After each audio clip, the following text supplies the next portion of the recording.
வணக்கம் ஃப்ரெண்ட்ஸ், நம்ம சேனலை யாரும் இன்னும் சப்ஸ்கிரைப் பண்ணலைன்னா கீழே இருக்கிற சப்ஸ்கிரைப் பட்டனை கிளிக் பண்ணுங்கள். பக்கத்தில் ஒரு பெல் ஐக்கான் வரும், அந்த பெல் ஐக்கானை கிளிக் பண்ணுங்கள். அப்போ தான் நான் போடுற ஒவ்வொரு வீடியோஸும் உங்களுக்கு நோட்டிஃபிகேஷன் வரும். வாங்க இப்போ வீடியோக்குள்ளே போகலாம். வீடியோவை கடைசி வரைக்கும் ஸ்கிப் பண்ணாமல் பாருங்கள். ப்ளே ஸ்டோர் இதை கிளிக் பண்ண உடனே அதில் நம்ம முதல்ல என்ன டவுன்லோடு பண்ணணுன்னா WPS அப்படிங்கிறத டவுன்லோடு பண்ணிக்கணும். இந்த WPS வந்து பாருங்கள், இந்த இது இப்போ ஃபஸ்ட்டில் இருக்குங்களா, இதை நான் ஆல்ரெடி வந்து இன்ஸ்டால் பண்ணிட்டேன். அதனால் கீழே எனக்கு இன்ஸ்டால்னு காமிக்குது. நீங்கள் வந்து முதல்ல இதை டவுன்லோடு பண்ணி வச்சுக்கோங்க. நெக்ஸ்ட்டு நம்ம என்ன பண்ணணும் அப்படின்னா,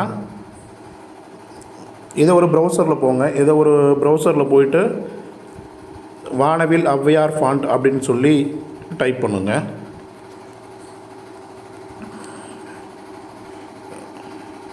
இதில் வரும் பாருங்கள், வானவில் ஔவையார் ஃபாண்ட்டு டவுன்லோட் அப்படிங்கிறத கிளிக் பண்ணுங்கள். அப்படின்னு கிளிக் பண்ணிட்டீங்கனாலே இதில் உங்களுக்கு நிறையா ஃபாண்ட்ஸ் வந்து கொடுத்துருப்பாங்க. ஒவ்வொரு இதாக கிளிக் பண்ணி அந்த வானவில் ஔவையார் ஃபாண்ட்ஸ் அப்படிங்கிறத வந்து நீங்கள் டவுன்லோடு பண்ணிக்குவாங்க. முதல்ல அந்த டவுன்லோடு பண்ணுறது உங்களுடைய மொபைலில் எங்கே போய் ஸ்டோரேஜ் ஆகுது அப்படிங்கிறத நீங்கள் கரெக்டாக பார்த்துக்கணும். சரிங்களா? ஓகே. இப்போ அது எங்கே ஸ்டோரேஜ் ஆகிருக்கும் அப்படிங்கிறது வந்து உங்களுடைய ஃபைல் மேனேஜரில் போயிட்டு நீங்கள் டவுன்லோட் அப்படிங்கக்கூடிய இதில் வந்து பார்த்தீங்கன்னா அது வந்து இருக்கும். இது உங்களுக்கு எல்லாத்துக்கும் தெரியும். இதில் போய்ட்டு உங்களோட இதில் வந்து இதில் டவுன்லோட்ஸ் அப்படின்னு சொல்லியிருக்கோம். அந்த இதில் வந்து எந்தெந்த இடத்துல நீங்கள் டவுன்லோட் பண்ணுறீங்களோ அந்தந்த இடத்துல இது வந்து ஸ்டோரேஜ் ஆகிக்கும். இப்போ நான் டவுன்லோடில் வந்து பார்க்குறேன் பாருங்கள். இங்கே பாருங்கள், வானவில் ஔவையார் ஃபாண்ட் இங்கே இருக்குங்களா. ஸோ இதை வந்து நம்ம காப்பி பண்ணிக்கணும். அழுத்து பிடிச்சோம்னாலே அந்த டிக் மார்க் வரும். அதில் கீழே வந்து காப்பின்னு இருக்குது, அதை காப்பி பண்ணிக்கணும்.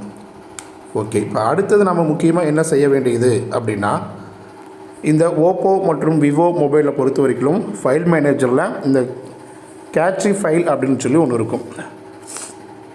அது வந்து இந்த மொபைல்ஸ் பொறுத்த வரைக்கும், இந்த விவோ அண்ட் ஓப்போவை பொறுத்த வரைக்கும் ஃபைல் மேனேஜர் அப்படி இருக்காது. அதுக்கு பதிலாக அது எதில் இருக்குது அப்படின்னு சொல்லி பார்த்தா, உங்களுடைய இது பாருங்கள், ஃபைல்ஸ் அப்படின்னு சொல்லியிருக்கு பார்த்தீங்களா. இங்கே பாருங்கள், ஃபைல் மேனேஜருக்கு பக்கத்தில் ஃபைல்ஸ் அப்படின்னு சொல்லியிருக்கு. அந்த ஃபைல்ஸை கிளிக் பண்ணணும். இப்போ நான் கிளிக் பண்ணிட்டேன். கிளிக் பண்ண உடனே இந்த மூலையில் வந்து பார்த்திங்கன்னா டாப்பில் வந்து 3 கோடு இருக்குது இல்லையா, இந்த 3 கோடை கிளிக் பண்ணுங்கள். கிளிக் பண்ணிவிட்டு அதில் வந்து செட்டிங், அந்த செட்டிங்கை கிளிக் பண்ண உடனே இந்த இடத்துல பாருங்கள் ஷோ ஹிடன் ஃபைல்ஸ் அப்படின்னு சொல்லியிருக்கா. நான் பாருங்கள் ஆன் பண்ணி வச்சுருக்கேன். ஸோ அந்த ஷோ ஹிடன் ஃபைல் அப்படிங்கிறது வந்து ஆன் பண்ணி வச்சுக்கோங்க. ஆன் பண்ணி வச்சுட்டு பேக் பட்டன் ஒரு டைம் ப்ரெஸ் பண்ணிடுங்க, இன்னொரு டைம் ப்ரெஸ் பண்ணுங்கள். இப்போது இதை கரெக்டாக இந்த ஸ்க்ரால் வந்து கரெக்டாக மேலே இழுத்து விட்டிங்கன்னா கடைசியாக வந்து இதில் பார்த்தோம்னா இன்டர்னல் ஸ்டோரேஜ் 88 ஜிபின்னு போட்டிருக்கு இல்லையா, அதை கிளிக் பண்ணுங்கள்.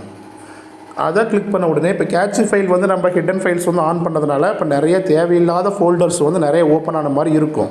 இப்போ மேலே பார்த்தீங்கனாலே நிறைய தெரியும், டாட் வச்சு நிறையா கேட்சி ஃபைலு தான் நிறைய ஓப்பன் ஆகிருக்கும். நமக்கு அதெல்லாம் தேவையில்லை. நம்ம இப்படி மேலே தள்ளிகிட்டே வரலாம். தள்ளிகிட்டே வந்த உடனே ஃபஸ்ட்டு கீழே வந்து ஆண்ட்ராய்டு அப்படின்னு சொல்லி இருக்கும். இங்கே இருக்குது பாருங்கள், இங்கே இருக்குது. இந்த ஆண்ட்ராய்டுங்கிறத கிளிக் பண்ணுங்கள். கிளிக் பண்ண உடனே அடுத்தது என்ன பண்ணணுன்னா டேட்டாவை கிளிக் பண்ண உடனே இப்போ ஃபஸ்ட் ஆப்ஷன் பாருங்கள், cn.wps ஆஃபீஸ் அப்படின்னு சொல்லியிருக்குங்க இல்லைங்களா. ஏன்னா நம்ம வந்து WPS வந்து ஆல்ரெடி இன்ஸ்டால் பண்ணியிருக்கோம் அந்த அப்ளிகேஷன். ஸோ அதில் தான் நம்ம பாயிண்ட் வந்து இப்போ உள்ள வைக்க போகிறோம். ஸோ WPS வந்து ஓப்பன் பண்ணுறோம். நான் ஆல்ரெடி இதுலேயே வந்து பார்த்தோம் அப்படின்னா அந்த ஔவையார் ஃபாண்ட் இந்த இடத்துல வச்சுருக்கேன். அதனால் இதையும் நான் காப்பி பண்ணிக்கலாம். காப்பி பண்ணிவிட்டு இந்த புள்ளி ஃபஸ்ட்டில் இருக்குது பாருங்கள், டாட் கேட்சி அப்படின்னு சொல்லி போட்டிருக்கா, அதை கிளிக் பண்ணுங்கள். அதை கிளிக் பண்ண உடனே கிங்சாஃப்ட் ஆஃபீஸ் அதை கிளிக் பண்ண உடனே அடுத்து டாட் புள்ளி வச்சு பாருங்கள் ஃபாண்ட்ஸ் அப்படின்னு சொல்லியிருக்கா, இந்த ஃபாண்ட்ஸ் தான் ஓப்பன் பண்ணணும். இதை ஓப்பன் பண்ண உடனே இந்த இடத்துல தான் பேஸ்ட் பண்ணணும். நான் ஆல்ரெடி வந்து அந்த ஃபாண்ட்ஸ் வந்து இந்த இடத்துல பேஸ்ட் பண்ணியிருக்கேன். பேஸ்ட் பண்ண உடனே இது அழுத்தி பிடிச்சோன்னா இந்த இடத்துல வந்து பேஸ்ட் ஆயிரும். அப்புறம் பேக் வந்துடலாம். பேக் வந்துட்டு நம்ம ஃப்ரண்ட் பேஜுக்கு வந்து வந்துடுங்க. ஃப்ரண்ட் பேஜுக்கு வந்து விட்டு மொபைலை ஒரு டைம் சுவிட்ச் ஆஃப் பண்ணி ஆன் பண்ணுங்கள். அதுக்கப்புறமேட்டு நம்மளுடைய மெயில், எந்த மெயில் ஓப்பன் பண்ணோம்னாலும் பண்ணிக்கலாம். இப்போ நான் வந்து ஒரு ஜிமெயில் வந்து ஓப்பன் பண்ணுறேன் பாருங்கள். ஜிமெயில் வந்து ஓப்பன் பண்ணுறோம். இப்போ ஏதாவது வந்து நமக்கு இதில் என்ன தேவையோ அந்த இது வந்து பார்த்தோன்னா நம்ம ஓப்பன் பண்ணோம் அப்படின்னு சொல்லி பார்த்தா ஆட்டோமேட்டிக்காக வந்து கிளிக் ஆகும். இப்போ நான் ஒரு இது ஓப்பன் பண்ணுறேன். இப்போ இது வந்து டைரெக்டாக வந்து எப்படி ஓப்பன் ஆகுதுன்னு சொல்லி பாருங்கள். இப்போ நம்ம எப்படி வந்து லேப்டாப்பில் சிஸ்டத்தில் பார்ப்போமோ அதே மாதிரி ஓப்பன் ஆகும். அதை கிளிக் பண்ண உடனே பாருங்கள், அந்த WPSங்கிறத நீங்கள் கிளிக் பண்ணணும். அதில் ஓப்பன் ஆகிற மாதிரி பாருங்கள். இப்போ கிளிக் பண்ண உடனே இந்த விளம்பரம் வரும். இதை ஸ்கிப் கொடுத்துருங்க, இல்லைன்னா மேலே பெருக்கல் குறி இருக்கும், அதையும் எடுத்துருங்க. இப்போ பார்த்தீங்களா,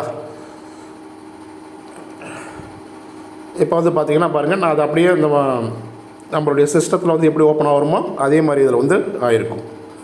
சரிங்களா? வீடியோ பிடிச்சிருந்துச்சுன்னா கண்டிப்பாக லைக் பண்ணுங்கள், ஷேர் பண்ணுங்கள், சப்ஸ்கிரைப் பண்ணுங்கள். உங்களுக்கு மறுபடியும் இதில் வேறு ஏதாவது டவுட்ஸ் இருந்துச்சுன்னா கீழே கமெண்ட் பண்ணுங்கள்.